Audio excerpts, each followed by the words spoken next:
Domingo ciclo A, 21º domingo del tiempo ordinario.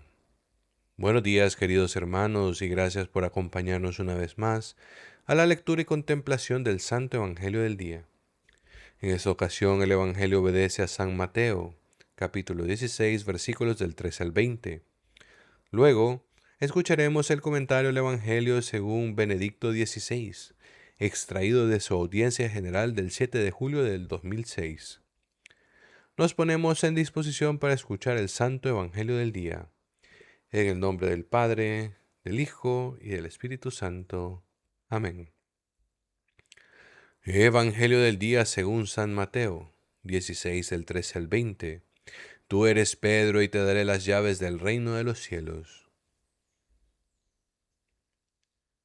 En aquel tiempo, al llegar a la región de Cesarea de Filipo, Jesús preguntó a sus discípulos, ¿quién dice la gente que es el Hijo del Hombre?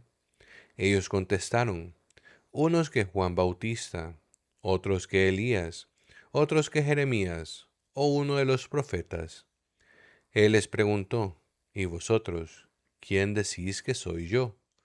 Simón Pedro tomó la palabra y dijo, Tú eres el Mesías, el Hijo de Dios vivo. Jesús le respondió, Dichoso tú, Simón, hijo de Jonás, porque eso no te lo ha revelado nadie de carne y hueso, sino mi Padre que está en el cielo. Ahora te digo yo, tú eres Pedro, y sobre esta piedra edificaré mi iglesia, y el poder del infierno no la derrotará.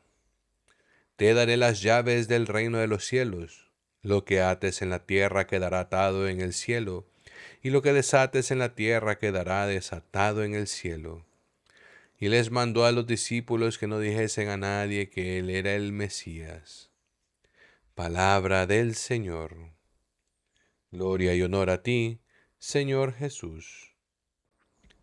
Comentario del Evangelio según Benedicto XVI, extraído de su audiencia general del 7 de julio del 2006.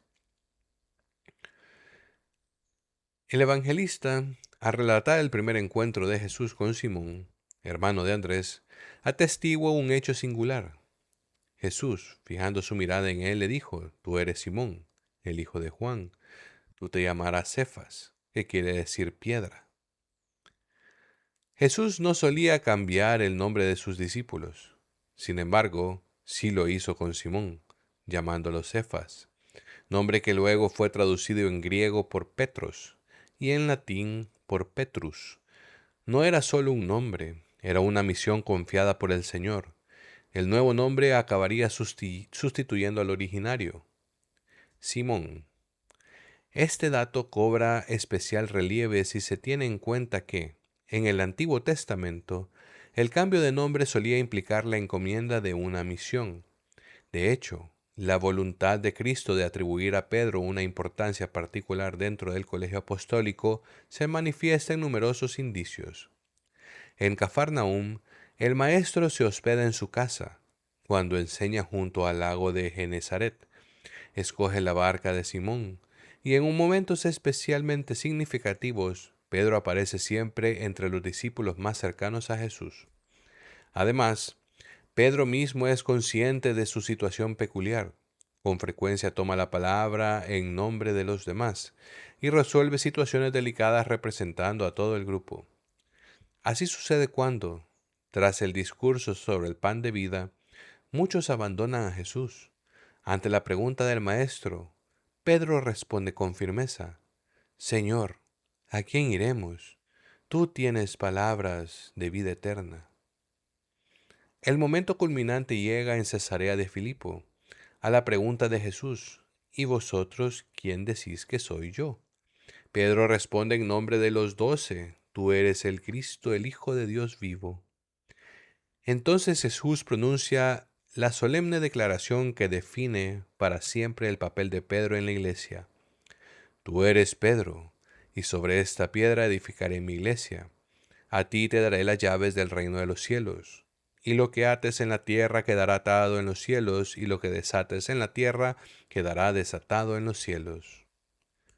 Las tres imágenes utilizadas por Jesús son muy expresivas. Pedro será la roca sobre la que se apoyará el edificio de la iglesia. recibirá las llaves del reino de los cielos y tendrá la autoridad de atar y desatar para el bien de la comunidad cristiana. Sin embargo, la iglesia sigue siendo siempre la iglesia de Cristo y no de Pedro. Con estas imágenes queda descrito lo que posteriormente la reflexión teológica llamará el primado. Esta posición singular confiada a Pedro se confirma también después de la resurrección. Jesús lo distingue entre los demás apóstoles, y Pedro aparece como el primer testigo de la aparición del resucitado. El libro de los Hechos muestra igualmente cómo ejerce una función de guía en la comunidad naciente, interviniendo decisivamente en momentos fundamentales de la vida de la Iglesia. El hecho de que algunos de los textos más importantes referidos a Pedro se sitúen en el contexto de la Última Cena muestra que el ministerio confiado a él pertenece a los elementos constitutivos de la Iglesia nacida del memorial pascual celebrado en la Eucaristía. Allí, Cristo le encomienda la misión de confirmar a sus hermanos en la fe. La inserción del primado de Pedro en el contexto de la Eucaristía indica también su sentido más profundo. Pedro debe ser, para todos los tiempos, el custodio de la comunión con Cristo. Debe guiar a los creyentes hacia esa comunión y velar para que no se rompa la unidad de la Iglesia. Su responsabilidad consiste en garantizar la comunión con Cristo mediante la caridad de Cristo y conducir a los fieles y vivir esa caridad en la existencia cotidiana. Oremos para que el primado de Pedro, confiado a pobres personas humanas, sea siempre ejercido según la intención originaria del Señor, y para que todos reconozcan cada vez más su verdadero significado. Queridos hermanos, que a través de la contemplación del Evangelio, nosotros, nuestros familiares y todos los que nos rodean, podamos acercarnos un poco más a la santidad.